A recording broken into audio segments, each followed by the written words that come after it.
apakah kita harus selalu menyediakan diri banyak di masjid? Nah, ini sebetulnya salah satu keputusan saya untuk bisa yang Pak Tarmiji pernah katakan berhikmat gitu ya. Jadi kan emang berhikmat itu kalau menurut saya itu berkarakter dari seseorang berhikmat. Dulu saya berhikmat sama bos saya sehingga apapun yang bos perintahkan saya laksanakan. Dulu saya berhikmat dengan perusahaan saya. Jadi saya dengan mengerjakan lebih dari apa yang ditugaskan, berhikmat jadinya kan. Nah, sekarang saya berhikmat terhadap agama, musola dan sebagainya, katakan kasarnya begitu, karena agama yang dipelajari di musola, berhikmat sama musola. Jadi dengan kata lain, apa sih sebetulnya yang bisa kita sumbangkan kepada musola kalau kita nggak punya ilmu, nggak punya uang yang banyak atau apapun, berhikmat aja lah sudah itu intinya. Kawan-kawan sekalian, saya kagum sama Pak Farid ini. Ternyata konsep berhikmat yang dia aplikasikan. Saya umpamanya melihat hari-hari Pak Farid membersihkan masjid umpamanya gitu. Dia tidak segan-segan ngambil sapu, ngambil kain pel, membersihkan halaman masjid umpamanya. Dia tidak segan-segan melakukan itu. Bagi orang lain barangkali ini sesuatu yang kurang penting lah. Toh ada petugas ya Pak Farid ya. Nah rupanya ini dalam konsep berhikmat. Ada yang lain nggak Pak Farid yang perlu dilakukan atau yang Bapak sudah lakukan dalam kaitan meningkatkan apresiasi Bapak dalam beragama? Jadi Pak Tarmiji, ada kondisi titik di mana saya harus merubah cara berpikir saya dari profesi yang saya kejar kepada kaitan dengan agama. Itu pada saat saya sakit, memang sih titik tolaknya di situ. Sehingga kalau saya disembuhkan oleh Allah, itu merupakan peluang waktu yang Anda nggak boleh sia-siakan, kasarnya gitu lah. Jadi saya mengatakan bahwa dengan kondisi sakit saya yang kemungkinan hidup 5% dan Allah beri kesempatan saya hidup lagi, kan gitu. Itu jadi dengan kata lain, Allah mengatakan, menegur saya, mengatakan bahwa saya sudah kasih kesempatan kamu hidup, kalau kamu masih sia-siakan ya sudah lah, nggak ada manfaatnya, kan begitu. Iya, kawan-kawan sekalian, Pak Farid ini pernah punya pengalaman sangat menarik sebetulnya. Dia menderita serangan jantung.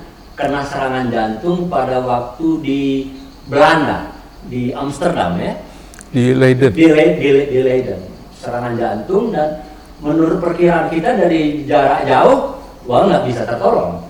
Ternyata Pak Farid masih diberi kesempatan oleh Allah Subhanahu Wa Taala, dan itu antara lain pemicu Pak Farid ya, untuk hijrah, untuk melakukan konversi ya, perubahan fokus dari fokus dunia kepada fokus lanjutan kehidupan dunia ini, kira-kira gitu. Yang seperti Pak Farid ini sebetulnya banyak diinginkan oleh orang lain sebetulnya, tapi ada kesulitan. Kesulitannya itu kadang-kadang teknis. Wah, saya mau hijrah, tetapi saya nggak mau pakai jenggot, saya nggak mau pakai celana cingkrang, gitu kan ya. Ada kalau perempuan, saya mau hijrah, tapi saya belum mau pakai jilbab umpamanya. Menurut Pak Farid, hijrah itu bagaimana sebetulnya? Jadi kalau saya berpikir bahwa hijrah itu inti dasarnya adalah, kalau menurut saya itu cara berpikir untuk merubah sudut pandang kita, memprioritaskan kehidupan ini seperti apa, kan begitu. Jadi dulu kita memprioritaskan kehidupan itu mengejar-ngejar dunia. Contoh nih, mungkin kita sholat asar terlambat hanya untuk meeting, kadangkala sholat maghrib terlewat hanya untuk meeting dan sebagainya, kadangkala menunda lohor sampai mendekati asar hanya untuk meeting. Nah, semua itu dirubah cara pandang itu, sehingga kita mengatakan bahwa sekarang sudut pandang kita prioritas utamanya adalah Allah, Allah lagi, kan gitu. Tidak ada kalimat yang bisa menghalangi untuk memprioritaskan Allah di setiap sendi kehidupan. Jadi kalau seandainya kita masih berusaha atau masih mencoba untuk memprioritaskan Allah itu di tempat kedua dan sebagainya, itu tanda tanya besar sebetulnya. Komitmen Anda berhijrah apa, kan begitu? Artinya bahwa hijrah itu yang terpenting adalah perspektif, Pak, ya. Iya. Cara pandang kita, merubah cara pikir kita, lalu nanti terimplementasi kepada sikap dan perbuatan kita sehari-hari. Bentuknya bagaimana? Macam-macam kan? Iya. Gitu, secara total. Gitu. Nah, apa kaitannya dengan Bapak lalu tekun sekali baca Quran gitu? Hijrah apa harus ke Quran? Enggak, sebetulnya intinya saya itu menyenangi segala sesuatu yang perspektif yang tersirat dari sebuah makna bacaan, kan begitu loh. Makanya saya mengatakan bahwa saya belajar Quran itu betul-betul belum pernah mendalami sedalam sekarang arti apa yang tersirat dari Quran tersebut, maknanya apa, maksudnya apa, latar belakangnya apa, sejarahnya apa, kenapa keluar ayat ini, ayat itu, dan sebagainya. Iya. Sehingga kalau kita menghadapi situasi yang sama, kita mungkin akan mengambil keputusan yang sama seperti yang dicantumkan di Quran. Nah, dulu kita mengatakan bahwa kok Quran itu kalimatnya susah dimengerti, susah dipahami, karena kita tidak mengetahui backgroundnya seperti apa sehingga keluar ayat tersebut, kan begitu. Kita tidak masuk ke dalamnya. Iya. Referensi kita kan buku-buku literatur yang banyak-banyak itu, Iya. bukan ke Quran. Iya, sehingga kita tidak paham sebetulnya apa, kan begitu. Apalagi kita tidak memprioritaskan waktu untuk bisa mendalaminya. Iya. Itu yang menyebabkan Quran itu tidak tertancap di dalam kehidupan sehari-hari, kan gitu loh. Dengan kita memperdalam pelajari perlahan-lahan setiap ayat, setiap kalimat, setiap itu menyebabkan kita mengatakan bahwa banyak makna yang kita bisa ambil di situ, sehingga kita diperkaya dengan ilmu-ilmu yang terkait dengan Quran. Terus terang saya mengatakan bahwa intelektual kita itu sangat membantu untuk bisa memahami Quran dengan baik, kan begitu loh. Makanya kita terus terang mengatakan bahwa carilah ilmu Quran sebanyak-banyaknya referensi dari orang-orang yang berkompeten supaya nutrisi untuk intelektual kita terpenuhi, kan begitu loh.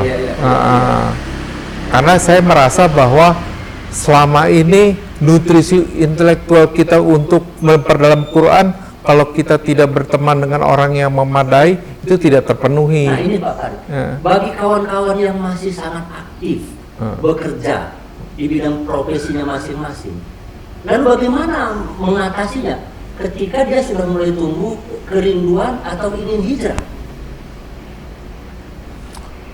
Ya, kita mengatakan mungkin saja Pak, mungkin ada beberapa orang secara fisik memang masih memungkinkan atau secara keahlian masih dibutuhkan mungkin di perusahaan-perusahaan tersebut.